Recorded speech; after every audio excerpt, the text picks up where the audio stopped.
What do property managers do that owners don't see? So I want to take a few minutes and go over a couple things that I don't even know if owners understand all the minutia of what property managers do. But I was on a phone conversation a few weeks ago and I got so frustrated because I was on the phone call with an owner. I haven't managed his property for very long, but the words out of his mouth were this: I only hired you to collect the rent and give me a 1099 at the end of the year.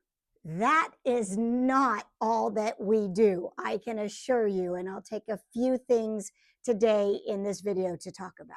That is the easiest part of our job, is the rent collection, and then of course giving you a 1099 at the end of the year. I wish that was all that we did, but no, there are a lot of things that we do behind the scenes.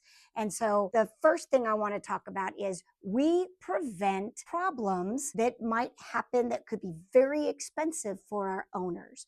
So we have a procedure where we get eyes on the property a minimum of once a year. Now, every time a vendor goes out there, we send a vendor to look at something, that's eyes on the property, believe it or not. The residents probably don't even realize it. But when we send out a vendor to, let's say, replace a garbage disposal, they are there to tell me any red flags. So if they walk in and all of a sudden two big, huge dogs greet them at the front door, well, when they give us the report of when they finished the garbage disposal and all that good stuff, they are going to say, and oh, by the way, there were two dogs on the property. And then we'll check our lease and we will see if that was something that was approved at the time that they put the application in. 99% of the time it isn't, and the resident doesn't even realize that the vendors are our eyes and ears every time they go out. But let's say there's been no vendor issues for the first 9 months of the tenancy. We make sure that we get eyes on the property with what we call a site evaluation. So that is when a report is done with 50 or 60 photos. They look underneath the bathroom sinks, the kitchen sink. They make sure that around the bathtub there's no evidence of any water intrusion. Same thing behind the toilets. Lots of pictures are taken of the water heater, outside faucets, because sometimes you don't even go outside a lot in a lot of rentals when it's cold. So you may not even realize that there's been a drip, drip, drip going on with the outside faucet. So all of those things are evaluated on the site evaluation. And if any of the pictures come back as something that needs to be addressed, we can address those before it becomes a big problem. And when it comes to water, those can be big problems. A lot of times, if a water intrusion is not handled almost immediately, then you are going to have that lovely mold situation. And at this time, I am not aware of any insurance policies that cover mold anymore. The only way mold is covered is if you can prove that there was an immediate water intrusion and the water intrusion at that point caused the mold. But we all know mold takes time to grow. So 9 out of 10 times the insurance companies go, no, that doesn't fall under what we will cover because this is a long-term problem that didn't get caught early enough. So site evaluations are very helpful. If you are self-managing, I completely recommend that you do at least a minimum of once a year on a site evaluation. So that's one of the things that we do. We prevent problems that can become very, very expensive. The other thing that we can do is handle the uncomfortable conversations. So I don't know about you, but if you are managing your own property and you get a call from the resident and their mom died, and it's a terrible situation. The resident is obviously upset. There's a lot of things going on in their life that, they may not be able to, let's say, pay the rent until more like the 15th or the 16th of the month, and your contract states that it has to be paid on the 1st. It's going to pull at your heartstrings, and you're probably going to say, okay, I'm okay with it coming in on the 15th or the 16th. And that is a big thing you shouldn't do. You should not allow that. A contract's a contract. They can pay on the 15th or the 16th, but you should have already served a 7-day pay or quit. You should already be in position to do an eviction. if in fact they don't come in on the 15th or the 16th to pay. What I have found is owners that self-manage, heartstrings are pulled. They go, okay, pay us around the 15th or the 16th or whenever you can, we understand. And then it gets to the end of the month and they haven't paid. And then guess what? The next month's rent is due. And all you're doing is creating this big pit for this resident, and they're never going to be able to get themselves out of it. So now you've got month one, they owe money. Now month two comes along, you're calling them saying, hey, when are we going to get this month two and month one rent here? And then they crickets. They stop communicating with you because they are embarrassed of what is happening. So property management companies, we handle the uncomfortable conversation. They call us, they let us know what happened. Mom died, we've had funeral expenses. My whole life has been thrown into this chaotic mess. And we understand and we have a heart, but we just remind them that rent was due on the 1st and we will be serving that 7-day notice on the 5th. And because it's a 7-day notice, we're only business days count, not calendar days. They have until the 15th or 16th to pay that rent. There's a late fee, of course, but the late fee is 5%. That's what Nevada requires and allows. It's 5%. And that can be paid on the 15th or 16th, and they won't be evicted from the property. And we just explain what the contract is. And that uncomfortable conversation is with us and not with the owner. And what's really nice is we can just say, Mr. and Mrs. Resident, I feel for what is happening in your life, but understand my job that I've been paid for, that I want to keep my job, is to make sure that you honor the contract that you executed. So my heart goes out to you, but you are going to have to figure out a way to pay this month's rent before it becomes an eviction. So problem solved when you have a property manager. The other thing that I find is lease violations. That can be a very, very uncomfortable conversation. And a lot of times, if you're self-managing, you may not know how far you can go on those conversations and still be within the law. So let me give you an example. We had an individual that had too many pets at the property. We caught it on the site evaluation. We approached the individual. They had said that they were bringing one pet. They had one pet security deposit, but they ended up having another pet there. When we called them out on it, they said, oh, the other pet is just visiting.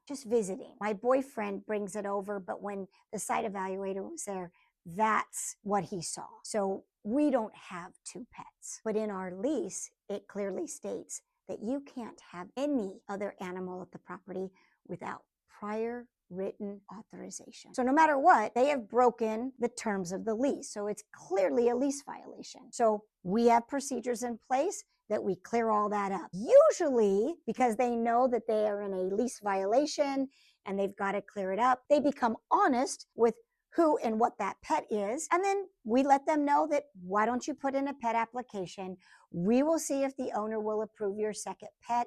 Of course, there'll be another pet deposit that is put forth to be applied towards the security. And if the owner is not okay with the second pet, because we usually do our site evaluations around the 9th month of a 12-month lease, we will then tell the owner that we just won't renew the lease. So that way we can gain control, we keep control of that lease, and we make sure that the uncomfortable conversation and the procedure that happens after all falls with the property management company. And the owner doesn't have to get involved with the, it's just a family pet that's coming by once in a while with the boyfriend. I mean, again, heartstrings, the good story that goes behind it, the owner's going to fall for it, and therefore you're going to have a situation that might end up being problematic. The other thing that I can think of that we are really good at handling is HOA violations. So here in Southern Nevada, it is a very rare property that is not managed by some kind of an HOA. And it might be a very minimal management, quote, management HOA, or it could be a very detailed, many rules HOA. So we get over about 325 HOA violations with a portfolio of about 1,300 properties.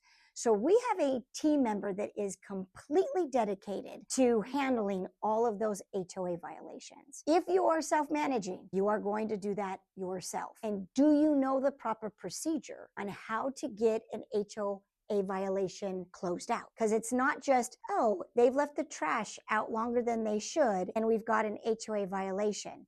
You call the resident and say, hey, don't do that again. And then you think your HOA violation is closed out. Not the case.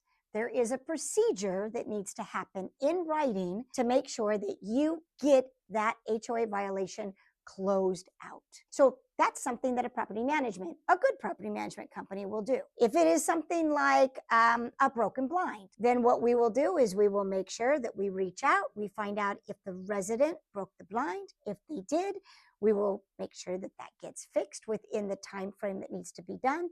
Pictures taken, pictures submitted, and the document back to us that says violation is closed. Now, if it is a sun-damaged blind, meaning it has nothing to do with the resident's fault, it is just destroyed by our lovely sun in Las Vegas, then we will make sure to notify the owner, we will get it replaced, and then we will get the HOA violation taken care of. But either way, all of it is handled within a property management world. Owner doesn't need to deal with it.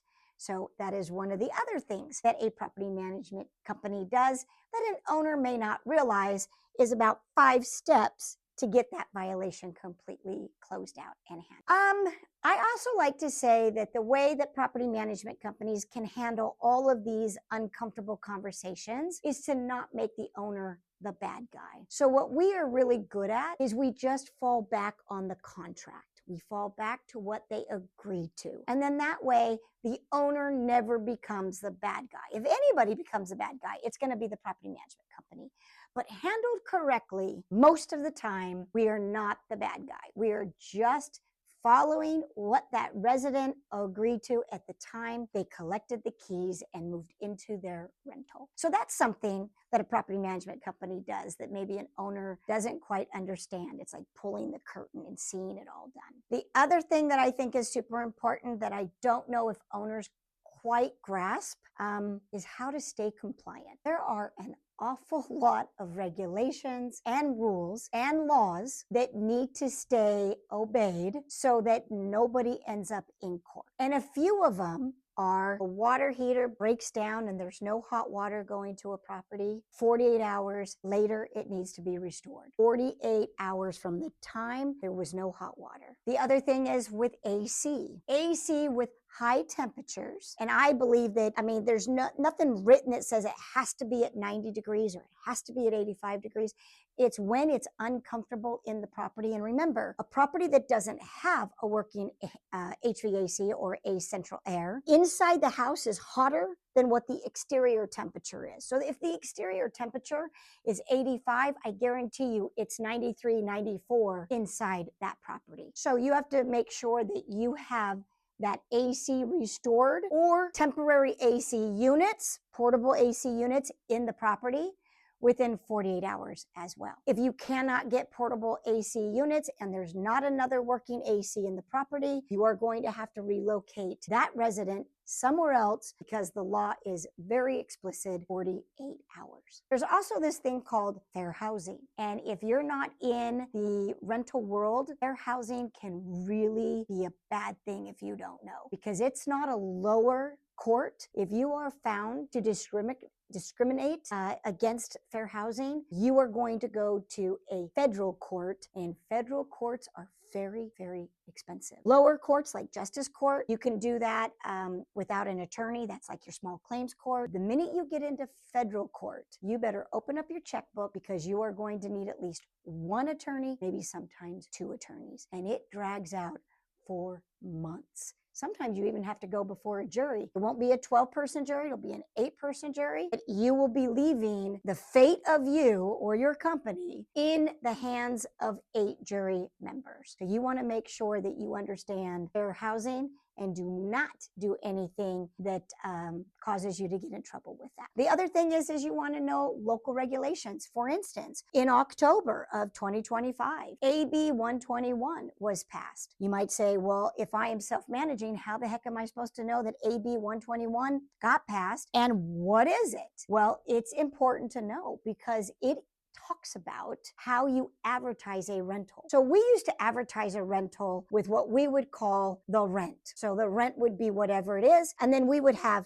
maybe a utility charge, like a trash charge, or we would have a sewer charge in Las Vegas because residents can't transfer sewer in their name in the city of Las Vegas. So these things were all just line items. So you would have rent being advertised, and then in the verbiage, it would say the rent plus $22 for trash and $31 for sewer, and that was perfectly fine. But when AB 121 got passed, that all went out the window. Whatever you are advertising is everything. So if you want the resident to pay for the trash bill because you want to keep it in your name, you have to add it to that rent. If you want them to pay the sewer bill because in Las Vegas, they can't transfer it into their name, so as an owner, you're going to be paying it, it has to be in that advertised rent. So what McKenna Property Management is doing is we're calling things base rent, and then we're calling it advertised rent.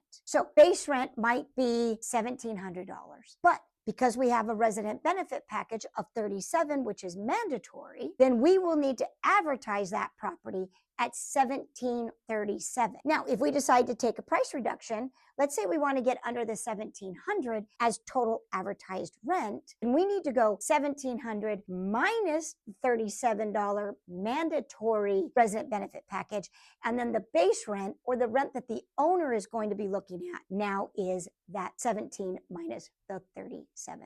So if you are self-managing, you may not realize how important this new law is, and it will definitely come with fines and penalties if you are found that you are not obeying it. So remember, advertised rent is everything, whatever everything is. If that is sewer, trash, a cable charge, whatever. If it is a monthly commitment, it has to be added to the total asking rent. The other thing that I like to say that maybe some owners don't realize is we are a shield. So a property management company becomes like the shield for the owner. The leases are on our letterhead. We are the ones that are communicating with the residents. We are the ones sending out the licensed and properly insured vendors. So we are your shield if anything were to go wrong.